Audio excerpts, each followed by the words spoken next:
બગદાણાના કેસની તપાસ હાલ એસઆઈટી દ્વારા કરવામાં આવી રહી છે ત્યારે આ કેસના જે ફરિયાદી છે નવનીતભાઈ બાલથિયા એ ગઈકાલે એસઆઈટી સમક્ષ પોતાનું નિવેદન રજૂ કરવા ગયા હતા. એ નિવેદનની સાથે એમણે અમુક પુરાવાઓ પણ રજૂ કર્યા છે અને આ પુરાવાઓ રજૂ કર્યા બાદ એ જ્યારે બહાર આવ્યા ત્યારે પત્રકારો દ્વારા એમને સમાધાન અંગે પણ પ્રશ્ન પૂછવામાં આવ્યો હતો. ત્યારે સમાધાનને લઈને તેમણે શું ખુલાસા કર્યા છે, નિવેદન અને પુરાવાઓ અંગે શું તેમના દ્વારા વાતચીત કરવામાં આવી છે તેના વિશે વાત કરીએ. સાથે જ આ કેસમાં વધુ એક આરોપીને પોલીસ દ્વારા ઝડપી પાડવામાં આવ્યો છે તેના વિશે પણ વિગતે વાત કરીએ અહેવાલમાં. જય હિન્દ. BSI TV ન્યૂઝ પર આપની સાથે હું છું નિધિ ગઢવી.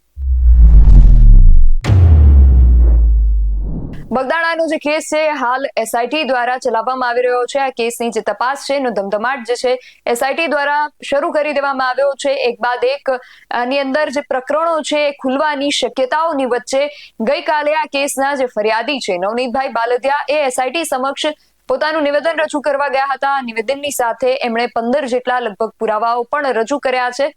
મીડિયા સાથે વાતચીત કરતા એમણે આ પુરાવાઓ અંગે અને પોતાના નિવેદન અંગે શું કહ્યું એ પણ સાંભળીએ. અને જ્યારે પત્રકારો દ્વારા એમને સમાધાન અંગે પ્રશ્ન પૂછવામાં આવ્યો છે તો એનો એમણે શું જવાબ આપ્યો એ પણ સીધા એમને જ સાંભળીએ. મારું નિવેદન જે વિશેષ જે મારે આપવાનું હતું, જે મારે જે પ્રૂફ રજૂ કરવાના હતા એ મેં 15 મુદ્દા રજૂ કર્યા છે. એની ઉપર તપાસ થાય એવી મેં માંગણી કરી છે. અચ્છા નવનીતભાઈ, 3 કલાક સુધી એક મેરેથોન જે તમારું નિવેદન નોંધવામાં આવ્યું છે, કયા કયા પ્રકારના સવાલ તમને એસઆઈટી દ્વારા કરવામાં આવ્યા હતા? સવાલ તો તપાસનો વિષય છે. જાહેર કરવાથી તો તમને ખબર છે ને મને ખબર છે, જાહેર કરવાથી આરોપીઓને કંઈ ને કંઈ છેડા કરવાનું મળે એટલા માટે મુદ્દા જાહેર કરતો નથી. શું લાગે છે આજે તમારું નિવેદન નોંધાયા બાદ તમને હવે એસઆઈટી ઉપર કેટલો વિશ્વાસ છે કે તમને ન્યાય મળશે?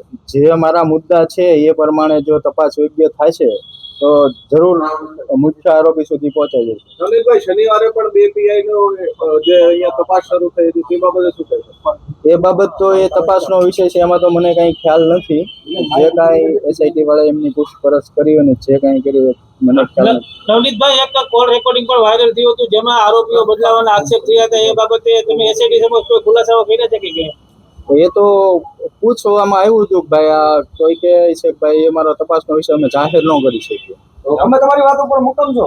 હા, હું મારી વાત તમે શરૂઆતથી એવું કહી રહ્યા છો કે જયરાજભાઈ આહિર દ્વારા હુમલો કરાવવામાં આવ્યો છે, તો તમે એવું ખુલીને શા માટે નથી કહી શકતા કે તમારી પાસે શું એવિડન્સ છે?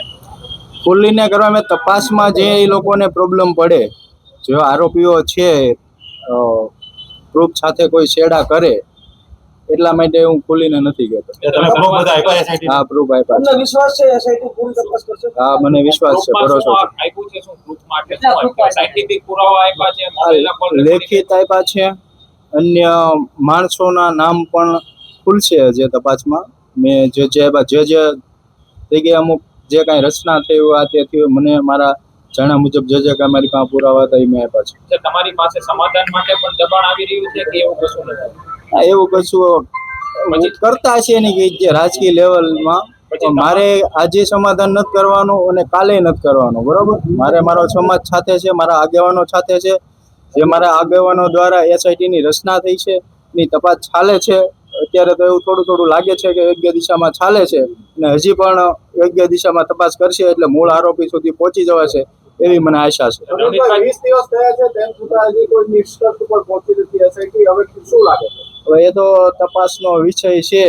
એમાં ટેકનિકલ પુરાવા ભેગા કરવા માટે થોડો ટાઈમ લાગે છે કે એફએસએલ માટે જે એમના રિપોર્ટ માટે બધી વસ્તુ બધાના મોબાઈલો જાય જે એના લીધેથી આપણે થોડું લેટ થાય છે એવું કહેવામાં આવ્યું. નવનીતભાઈ, જે તે સમયે તમે એવું કીધું હતું પુરાવા નાશ કરવામાં આવ્યા છે, એવો મામલો પણ છે?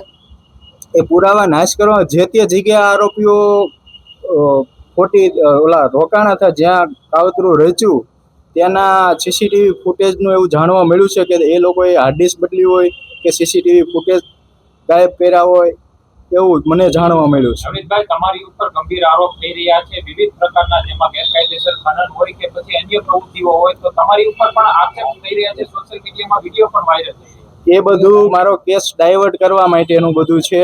જે સામેવાળા છે કોઈના કોઈ કેસ ડાયવર્ટ કરવા માટે, મુદ્દો ભટકાવવા માટે આ બધું કરી રહ્યા છે. તમારા દીકરાને પણ એસઆઈટી તપાસ માટે લીધી? ના, મારા દીકરાને કોઈ એવું કોઈ પૂછપરછ કરી નથી. તો એમનું કહેવું છે કે પુરાવાઓ સાથે કોઈ છેડછાડ ન થાય એટલા માટે પુરાવાઓને જાહેરમાં રજૂ નથી કરી રહ્યા, કારણ કે જે આરોપીઓ છે કદાચ એની સાથે કોઈ છેડછાડ કરી શકે છે, એટલા માટે પુરાવાઓ જાહેરમાં નથી રજૂ કરી રહ્યો. એ સિવાય સમાધાન અંગે તેમણે એવું કહ્યું છે કે હું સમાધાન નથી કરવાનું, આજે પણ નહીં કરું ને કાલે પણ નહીં કરું. અને સાથે જ આ કેસમાં શરૂઆતમાં પીઆઈ ડાંગર આ કેસની તપાસ કરી રહ્યા હતા. એ બાદ કેસ પટેલ આ કેસની તપાસ એમને સોંપવામાં આવી હતી. જ્યારે એમની તપાસ દરમિયાન 8 આરોપીઓ ઝડપાયા હતા. એ બાદ આ કેસની તપાસ એસઆઈટીને સોંપવામાં આવી. એસઆઈટીની તપાસ દરમિયાન 2 આરોપીઓની ધરપકડ થઈ, એટલા માટે 10 જેટલા આરોપીઓ જે છે એ ઝડપાઈ ચૂક્યા હતા અને ગઈકાલે ફરી એક આરોપીની એસઆઈટી દ્વારા ધરપકડ કરવામાં આવી છે. એટલે કુલ હવે આ કેસની અંદર 11 જેટલા આરોપીઓ છે એમની ધરપકડ થઈ ચૂકી છે. પરંતુ નવનીત બાલદિયા શરૂઆતથી જેના પર મુખ્ય આરોપ લગાવી રહ્યા છે એના સુધી હવે એસઆઈટીની ટીમ ક્યારે પહોંચે છે, એમના દ્વારા જે પુરાવાઓ આપવામાં આવ્યા છે એ પુરાવાઓ કેટલા કારગર સાબિત થાય છે અને એની મદદથી હવે એસઆઈટી આ કેસની અંદર શું નવા ખુલાસાઓ કરે છે એ ખાસ હવે જોવાનું રહેશે. આ સમગ્ર વિષયને લઈને તમારું શું માનવું છે અમને કમેન્ટ કરીને ચોક્કસથી જણાવજો. આવા જ વધુ અહેવાલો સાથે મળતા રહીશું. તમે અમારી યુટ્યુબ ચેનલને સબસ્ક્રાઇબ કરવાનું અને અમને ફેસબુક અને ઇન્સ્ટાગ્રામ પર ફોલો કરવાનું ભૂલશો નહીં. બાકી અવનવી અપડેટ્સ માટે આપ જોતા રહો BSN TV ન્યૂઝ. નમસ્કાર.